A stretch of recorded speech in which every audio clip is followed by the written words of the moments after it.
के मत्था मैता पढ़दा रोज नमाज, रगड़ रगड़ के मत्था मैता पढ़दा रोज नमाज, रब जाने मुड़ जम्मिया क्यों ना मेरे विच गुदास। रगड़ रगड़ के मत्था मैता पढ़दा रोज नमाज, रब जाने मुड़ जम्मिया क्यों ना मेरे विच गुदास। हर पासे सुभान अल्लाह दा वजे वजे सोना साज, हर पासे सुभान अल्लाह दा वजे सोना साज, तेरी शफकत उत्ते रब्बा हर शे कर दी नाज। एक जड़ा है ना सूफिया ने कुन फयकून नु बड़ा इस्तेमाल किया है। अगर सूफिया दी कुन फयकून अक्सर किसी न किसी अंदाज नाल सूफिया ने इस्तेमाल किया है। मैं भी कुन फयकून ते कथा लिखिया है चौ मिसरा। कुन फयकून सुनन दे नाल ही भद प्यासे लम्मे, कुन फयकून सुनन दे नाल ही भद प्यासे लम्मे, आप खवा बहिश्त दा मेवा पायो चंगे कम्मे, आप खवा बहिश्त दा मेवा पायो चंगे कम्मे। केती जम्मे ते मुड़ मोए, केती जम्मे ते मुड़ मोए, केती मोए जम्मे, केती जम्मे ते मुड़ मोए, केती मोए जम्मे। बेख जलाल खुदा दा शफकत भूल गए सारे सपने। तो जी बहुत ही रिदम दे नाल शफकतुल्ला मुश्ताक साहब अपना कलाम सुना रहे हैं, लेकिन मैं कुछ दोस्त बाहरों इन्हां दी मिसरियां भी कोट कर रहे हैं। रब सोने ने करम कमाया, यासिन शहराज साहब ने बहुत दाद दे रहे हैं, तला बिन सुहेल साहब बहुत सोहना कलाम, शुक्रिया। RJ एहसन रजा स्टेशन मैनेजर ने वो भी दाद दे रहे हैं जी, बहुत खूब। मोहसिन गरीवाल माशाल्लाह बहुत वधिया। इस तरह एक लंबी फहरिस्त है, लेकिन क्योंकि वक्त दे नाल नाल उन्होंने ऑन एयर करते जावांगे, अगे गल नूं मजीद बताने। ਅਸੀਂ ਜਦੋਂ ਛੋਟੇ ਸਾਂ ਨਾ ਤੇ ਸਾਡੇ ਚੱਕ ਦੇ ਵਿੱਚ ਇੱਕ ਪੱਠੀ ਹੁੰਦੀ ਸੀ, ਉੱਥੇ ਮਾਈ ਬੈਠੀ ਦਾਣੇ ਬੁਣਦੀ। ਵਾਹ। ਅੱਛਾ, ਉਹ ਸੀਨ ਪੂਰੇ ਨੂੰ ਮੈਂ ਕੈਪਚਰ ਕੀਤਾ ਹੈ ਔਰ ਇਸ ਚੌ ਮਿਸਰੇ ਦੇ ਵਿੱਚ ਮੈਂ ਬਿਆਨ ਕੀਤਾ। ਮਾਈ ਬੈਠੀ ਦਾਣੇ ਬੁੰਨੇ, माई बैठी दाने भुन्ने नाले आग भी बाले, माई बैठी दाने भुन्ने नाले आग भी बाले, बाला दे नाल हस्से खेडे ढिड विच दुख पाड़े। माई बैठी दाने भुन्ने नाले आग भी बाले, बाला दे नाल हस्से खेडे ढिड विच दुख नु पाले। तड़ तड़ फुल्ले पकड़ शफकत, तड़ तड़ फुल्ले पकड़ शफकत, उड़ उड़ बाहर जावे। क्या बात है। तड़ तड़ फुल्ले पकड़ शफकत, उड़ उड़ बाहर जावे। ओदे पल्ले रेत ही बच्ची, केडे लेख ने काले। ओदे पल्ले रेत ही बच्ची, केडे लेख ने काले।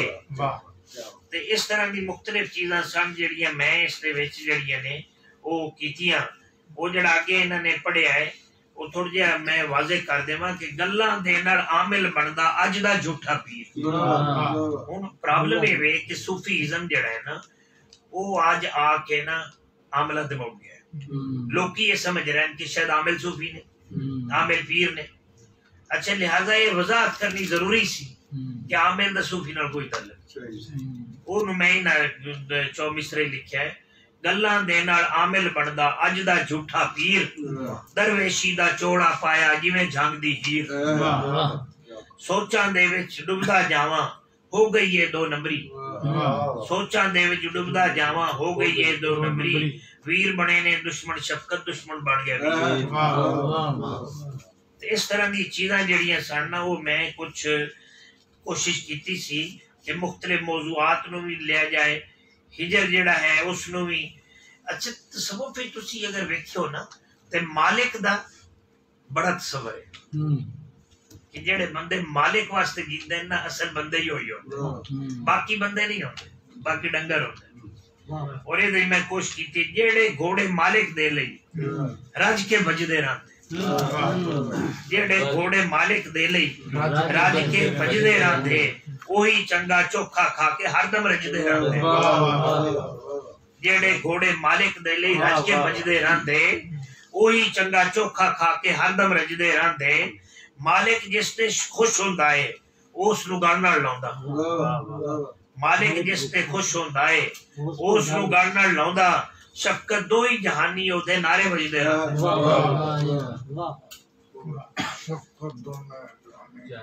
ओदे नारे वजदे रहंदे। अच्छा, पिछली रात जड़ी है ना ये बेसिकली तसव्वुफ दे विच ना अगर तुसी रब नू मिलना है ना ते पिछली रात दा बड़ा समा है और इस नू ही प्रॉपर टाइम आख्या गया है, इस तो बाद कोई चीज नहीं। इहदे बारे मेरा एक है कि उठो बंदे आ पिछली राती अपना अंदर कुछ के दो। उठो बंदे आ पिछली राती अपना अंदर कुछ के धो, अपने सोने रब दे अगू शीश निवा ते उच्ची रो। अपने सोने रब दे अगू शीश निवा ते उच्ची रो, फिर तू वेखी तेरे उत्ते केडी शफकत होनी।